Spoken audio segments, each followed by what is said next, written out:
देवांश और अविनाश के बीच का यह भावनात्मक टकराव केवल दो भाइयों की बहस नहीं, बल्कि एक टूटते रिश्ते, दबे हुए भावनाओं और अधूरी उम्मीदों की कहानी है।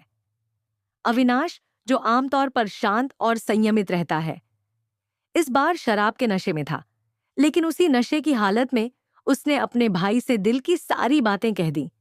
वो बातें जो शायद होश में रहते हुए कहने की हिम्मत नहीं होती।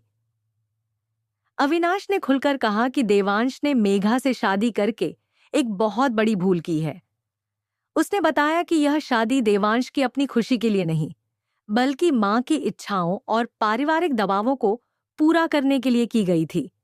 देवांश एक ऐसा इंसान बन गया है जिसे अब सिर्फ अपनी मां के नियमों और उनकी अपेक्षाओं की चिंता है। अपनी खुद की भावनाओं और जरूरतों के बारे में वह सोचता ही नहीं।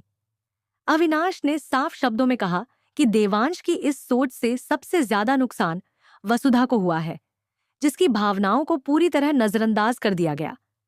दिलचस्प बात यह रही कि अविनाश ने ये सारी बातें उस समय कही जब वह नशे में था, और यही बात देवांश को सबसे ज्यादा चुभी, क्योंकि अविनाश ने उससे वादा किया था कि वह कभी शराब नहीं पिएगा।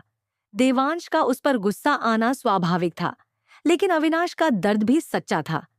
वह टूट चुका था, अपने भाई की हालत देखकर, उसकी खामोशी और मजबूरी देखकर।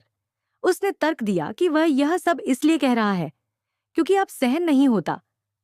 वह अपने भाई को खुद से दूर होते हुए, गलत फैसलों में उलझते हुए और दूसरों की मर्जी में खुद को खोते हुए नहीं देख सकता। अविनाश ने यह भी कहा कि मेघा केवल दिखावे के लिए अच्छी है।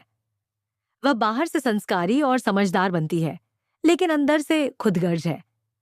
उसने मासा को मैनिपुलेट किया, जिससे वसुधा की ब्रांड एम्बेसडर की पोस्ट छिन गई। इसके बाद वसुधा को गांव भेजने तक की नौबत आ गई थी। ये सब देखकर अविनाश बेहद आहत हुआ। उसे यह बात समझ नहीं आ रही थी कि देवांश आखिर क्यों चुप रहा, क्यों उसने कुछ नहीं किया, क्यों उसने उन सब बातों को नजरअंदाज कर दिया जिनसे वसुधा की जिंदगी प्रभावित हुई।